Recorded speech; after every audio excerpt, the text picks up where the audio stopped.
오늘 아침에 우리 그리스도 안에서 자람이라는 말씀으로 말씀을 나누도록 하겠습니다. 어느 나라에 유명한 한 화가가 있었습니다. 이 사람이 천사의 얼굴을 한번 그려보고 싶었어요. 그래서 천사 모델을 찾아서 전국을 찾아다녔습니다. 시간이 걸려서 드디어 어느 날 그는 눈이 반짝이고 천사의 얼굴을 연상하게 하는 젊은 목동을 만났습니다. 그가 그린 천사의 얼굴은 수백만 장이 전국에 팔렸고 사람들은 그 초상화를 벽에 걸고 행복해 했습니다. 그로부터 또 수십 년이 지나서 이제 이 화가가 악마의 얼굴을 그리고 싶어졌습니다. 이번에도 전국을 또 돌아다니지요. 악마의 얼굴을 찾아다니는데 이번에는 천사의 얼굴을 찾았을 때보다 더 오랜 시간이 걸렸습니다. 전국의 도박장, 술집, 정신병원 등 수많은 곳을 다 찾아다녔지만 헛수고였습니다. 그러던 어느 날 그가 감옥에서 아주 흉악하게 생긴 사람을 보고 악마의 얼굴은 저 사람일 것이다 라고 생각을 합니다. 그 사람에게 허락을 받고 화가가 악마의 얼굴을 그리죠. 이 화가가 오랜 시간에 걸쳐 그 악마의 얼굴을 한 사람 얼굴을 자세히 보면서 그림을 다 그렸습니다. 너무 끔찍하고 흉악한 정말 악마의 얼굴이었습니다. 그 그림이 다 그려진 것을 보고 이 죄수가 흐느껴 울기 시작했습니다. 그리고 이렇게 말하죠. 제가 바로 당신이 20년 전에 그린 천사 모델입니다. 내 삶은 지난 20년 동안 천국에서 지옥으로, 선에서 악으로 변했습니다. 같은 사람이라고 해도 시간은 사람이 지나면서 그의 겉과 속이 변합니다. 물론 사람이 늙는 것을, 얼굴에 주름이 생기는 것을 막을 수가 없겠지만 어떤 사람은 그의 주름진 얼굴 속에서도 천사의 얼굴이 보이지요. 우리의 얼굴은 내가 어떻게 살아왔는지를 보여줍니다. 내가 어디에 있었는가를 보여주지요. 오늘 성경 본문에서 이제 막 예수님을 믿고 새 사람이 된 그리스도인 이 골로새 사람들에게 바울이 어떻게 살아야 되는지를 말해요. 골로새서 2장 6절 7절에 그러므로 너희가 그리스도 예수를 주로 받았으니 그 안에서 행하되 그 안에 뿌리를 박으며 세움을 받아 교훈을 받은 대로 믿음에 굳게 서서 감사함을 넘치게 하라. 나무를 이제 우리가 옮겨 심을 때 혹시 보셨나요? 아니면 해보셨나요? 해보시면 땅을 깊게 파고 그 나무가 잘 자랄 수 있도록 우선 땅 속에 좋은 영양분을 넣어준 후 나무를 심습니다. 그리고 나무가 잘 자라도록 이제 물도 주지요. 그러면 이 나무는 새로 옮겨진 곳에서 좋은 영양분을 먹이며 잘 뿌리를 내리고 자라납니다. 이와 같은 원리로 우리가 예수님을 믿기 전에는 우리가 마귀의 권세 아래 있죠. 전에는 우리가 생각하고 말하고 행동하는 모든 것들이 다 하나님을 기쁘게 하지 못한 삶이었습니다.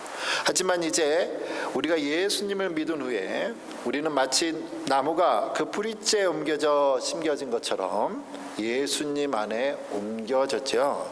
이제 새로운 땅에 옮겨진 나무처럼 우리는 이제 모든 것을 예수님 안에 뿌리 내리고 열매 맺는 삶을 살게 되었습니다. 올해 3월인가에 우리 동네에 저희가 살고 동네 그 길목에 톨리도시에서 나무를 많이 심었어요. 저희 사택에도 2개를 심어놨는데요. 한 높이가 3m, 10피트 되는 이제 얇은 나무를 였습니다. 나무를 가져왔는데 밑에 뿌리를 보니까 뿌리는 아주 흙이 많이 전에부터 심었던 그 흙이 있었고 천으로 막 둘려 있죠. 그리고 사람들이 기계로 땅을 파고 조심스럽게 나무를 심었습니다. 아직 뿌리가 땅에 잘 심어지지 않았으니까 그 일하시던 분들이 나무 주변에 또 지지대를 세워서 나무가 곱게 자라는 걸 해주는 거 보았습니다. 우리가 예수님을 믿음으로 살아가는 것은 마치 이렇게 새로운 땅에 옮겨진 나무와 같단 말이에요. 새로 간 곳이기 때문에 비록 우리가 마귀의 삶에서 하나님의 삶으로 옮겨졌지만 처음 시작되기 때문에 뿌리가 내리기 위해서는 지지대가 필요하죠. 그게 믿음입니다. 새로 옮겨진 이 신문 나무가 뿌리에 잘 박혀져 있기 때문에 이제 바람이 불어도 비가 와도 잘 섬기고 있죠. 그렇지 않으면 넘어집니다.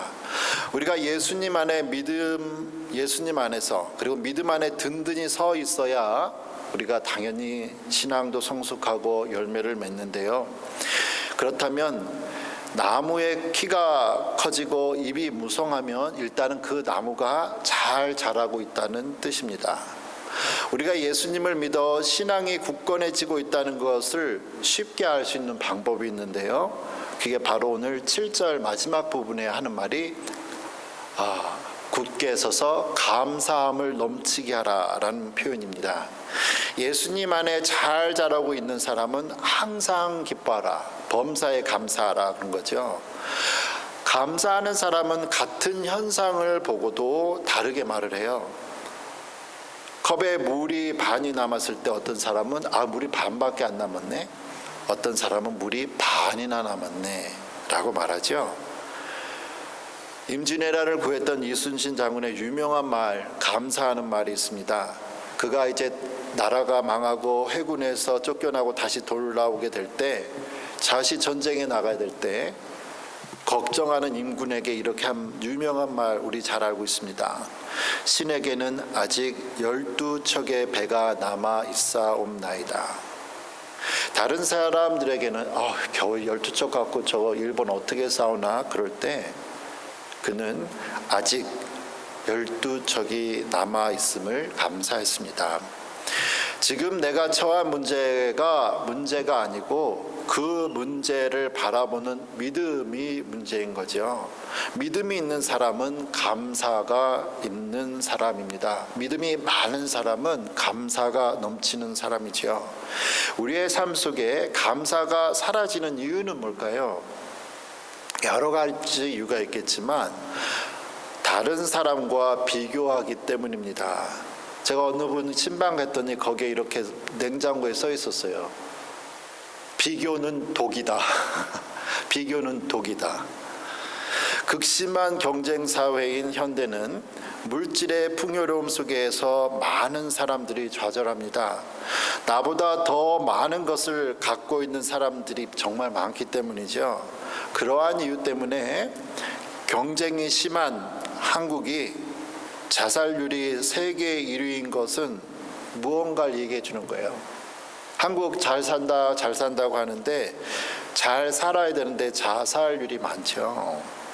과연 우리는 내가 얼마나 더 있어야 만족하고 감사하는 삶을 살 수 있을까요? 불가능합니다. 잠언 30장 15절 16절은 이렇게 말해요. 제가 이해하기가 쉽게 공동성경이라는 번역본을 올려놨는데요. 거머리죠. 노는과 밭에 있다, 물에 산다니 거머리에게는 달라고 보채는 딸이 둘, 아무리 적어도 배부른 줄 모르는 것이 셋이, 족하다 할 줄 모르는 것이 넷이 있으니 곧 지옥과 애기 못 낳는 모태와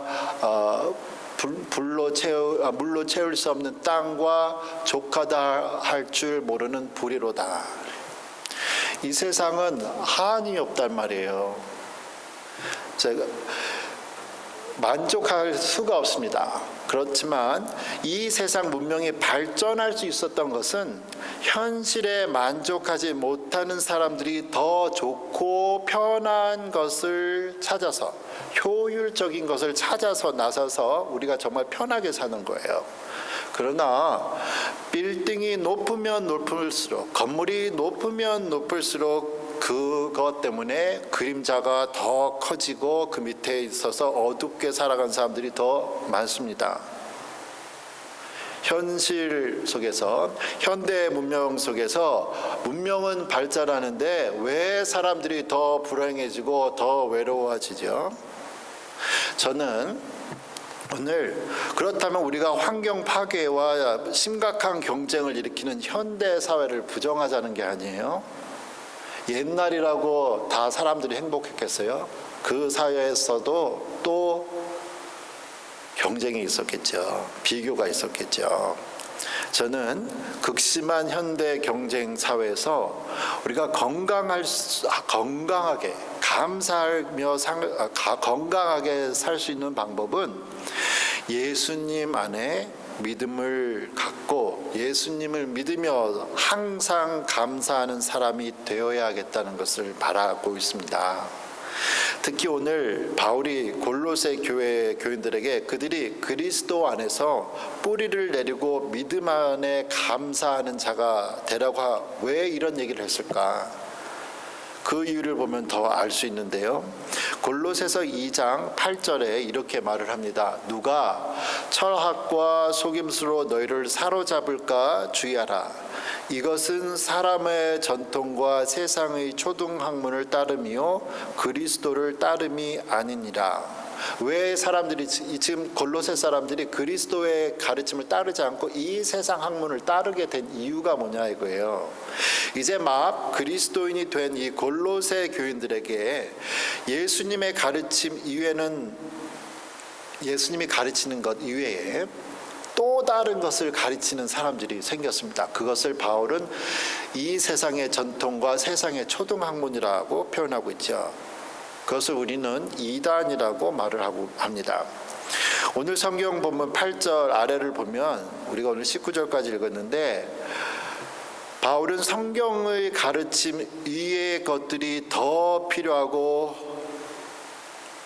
이것을 따라야 한다고 하는 사람들의 유혹에 대해서 말을 하고 있어요. 그러면 안 된다. 이 사람들은 먹고 마시는 문제나 천사 숭배 등을 말하면서 예수님 믿는 그 믿음 이외에 또 다른 것을 해야 된다고 말을 하는 거예요. 골로새 교인들이 그 사람들의 말을 들어보니까 맞는 것 같아요. 왜냐하면 예수님을 믿어서 구원을 받는다는 것은 너무나 쉬워 보이고 우리가 아무것도 안 해도 되고 예수님만 믿으면 된다는 말이 뭔가가 너무 쉬워서 거짓말 같다는 거죠. 뭔가 좀 해야 될 것 같아요.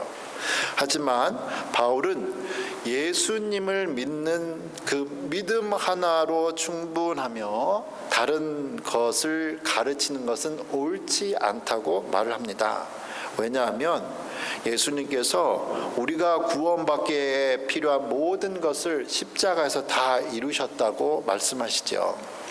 여러분 혹시 크루즈 여행해 보셨어요? 저 아직 크루즈 여행 못 해봤는데요. 제 주변에 크루즈 여행 다녀오신 분들이 하시는 말씀을 이렇게 들어본 적이 있습니다. 어떤 분들은 배 안에서 일주일 열흘을 있어야 되니까 답답하시는 분들도 계세요. 너무 답답해요. 맨날 바다만 보니까 하늘만 보이고. 근데 또 어떤 분들은 아주 좋아하시는 분들 계세요. 크루즈를 좋아하시는 분들이 하시는 말씀은 일단 돈만 내면 아무것도 하지 않아도 된다는 거예요. 먹고 자고 놀고 모든 것이 다 포함이 되어 있죠. 운전도 안 해도 돼요. 이제 저희 가만히 있기만 하고 즐기기만 하면 됩니다.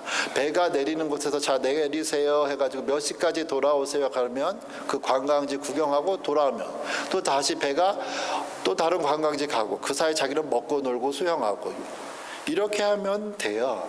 그러다 보면 이제 다시 집에 데려다주고 너무 편하다는 거예요.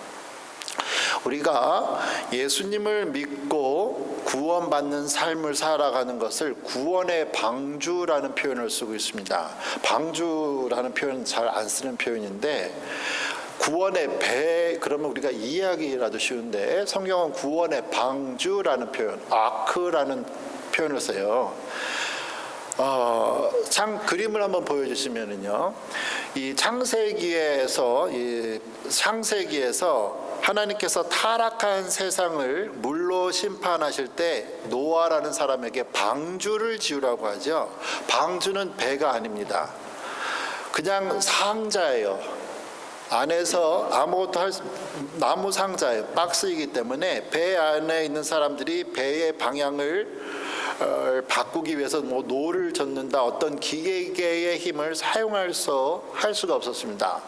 그냥 나무 상자에 불과하기 때문에 물과 바람이 그냥 이동하는 대로 그냥 갈 수밖에 없어요. 그 안에 있는 사람은 아무것도 하지 않고 그냥 물과 바람이 멈추어 안전하게 될 때까지 그 안에서 준비한 것을 먹고 마시면서 자고 시간만 기다려지기를, 이 아크가, 방주가, 상자가 멈추기를 기다리기만 하면 됐습니다. 그런데 그 안에 있다는 것이 사실 지루하죠.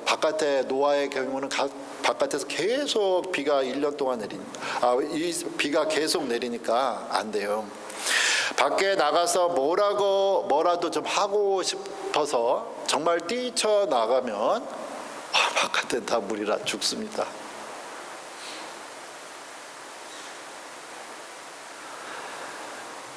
그냥 가만히 답답해도 그 안에 있는 것이 안전하다는 것을 감사하고 지내다 보면 자기도 모르는 그 시간에, 비가 멈추고 물이 다 가라앉은 그 시간에 탁 멈춘 그날이 오지요.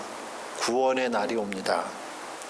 그래서 예수님을 믿는 것을 우리가 구원의 방주라는 표현을 사용하는 거죠.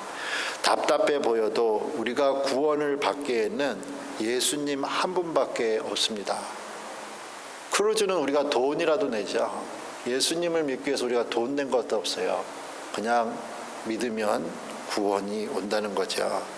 바울은 이 골로새인들에게 만일 우리가 예수님만으로 충분하지 않다고 해서 말하는 사람들의 가르침에 빠지는 그 사람들에 대해서 골로새서 2장 18절 19절에 이렇게 말을 합니다. 아무도 꾸며낸 겸손과 천사 숭배를 이유로 너희를 정죄하지 못하게 하라. 바깥에 사람들이 지금 가르쳐주는 다른 교훈들이에요. 그가 그 본 것에 의하여 그 육신의 생각을 따라 헛되이 과장하고 하면서, 이 세상의 가르침은 헛된 건데 자기 머리에서 생각대로 한 거예요. 그것을 뭐라고 표현하냐면 19절에 머리를 붙들지 아니하는지라 온 몸이 머리로 말미암아 마디와 힘줄로 공급함을 받고 연합하여 하나님이 자라게 하심으로 자라느니라. 이 부분이요. 머리를 붙들지 아니하라라는 이 부분은 영어로는 He has lost connection with the head라는 표현. 머리하고 이게 몸이 붙어야 되는데 커넥션이 붙들지 않아졌다는 거예요. 이 세상의 가르침을 따르는 사람은 머리를 붙들지 아니한다 했습니다. 우리가 골로새 전에 지난주에 설교에 봤죠. 교회의 몸된 교회의 머리는 그리스도라고 했죠. 그리스도와의 가르침과 이 세상의 가르침이 있는데, 지금 그리스도의 몸과 하나 된 교회 사람들이 그리스도의 목을 잘라내고 세상의 가르침을 받는 것을 이야기하는 거예요. 목이 발 잘리면 어떻게 돼요? 죽지요. 그리스도인이라고 한다면 교회의 머리 대신 그리스도가 붙어 있어야 되는데, 이 세상의 가르침을 따르는 것은 그리스도는 나의 머리가 아니고 이 세상의 나의 머리라 하는 거예요. 그래서 19절에서 하는 말이, 우리가 그리스도인이 제대로 자라기 위해서는 몸이 머리로 말미암아 마디와 힘줄로 공급함을 얻고 연합하여 하나님이 자라게 하심으로 자라느니라. 그리스도인이 자라기 위해서는 이 세상의 가르침을 붙는 게 아니라 예수 그리스도와 하나 되어야 우리가 자란다는 거죠. 그렇지 않으면 영적인 삶이 무너지게 되는 겁니다. 요즘은 컴퓨터가 발전해서 삶이 참 편하죠. 하지만 똑똑한 사람이 많단 말이에요. 내 컴퓨터에 있는 개인 정보를 빼어내기 위해서 컴퓨터 프로그램에 몰래 들어와서 내 컴퓨터 망가뜨리고 내 개인 정보를 빼서 내가서 내 인생을 망치는 사람들이 많이 있습니다. 제가 아는 미국 분도 한 1억 털렸죠. 한 70대신 미국 할머니인데 한 1억 원을 그냥 날려버렸어요.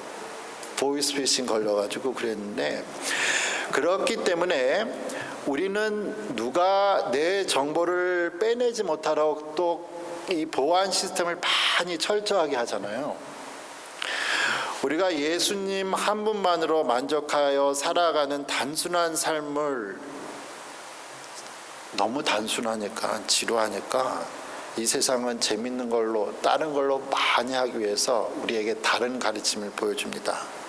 컴퓨터 바이러스에 감염되는 것처럼 나도 모르게 감염이 되는 거죠. 이 세상의 가르침에 빠지지 않는 길은 우리가 더 예수님 안에 뿌리 내려 자라는 것입니다. 최근에 홍수와 미국에서도 온 세계에서도 홍수와 허리케인 등으로 피해가 많았단 말이에요. 비가 많이 왔어요. 뿌리 깊은 나무는 비와 바람이 심해도 살아남지요. 시대가 바뀌어도 우리가 구원받는 길은 유일하신 예수님 한 분뿐입니다. 우리가 예수님 안에 뿌리를 깊게 내린다는 건 무슨 뜻일까? 예수님을 더 깊이 생각하고 예수님의 말씀을 더 묵상하고 예수님의 가르침을 우리의 삶 속에서 실천하기도 하고, 또 혼자 살 수가 없으니까 사랑하는 하나님의 자녀들과 하나님을 사랑하는 그 친구들과 함께 모여서 사는 거죠. 내 주변의 사람들, 내가 어떻게 하느냐가 내 얼굴을 악마의 얼굴을 아니면 천사의 얼굴로 만듭니다.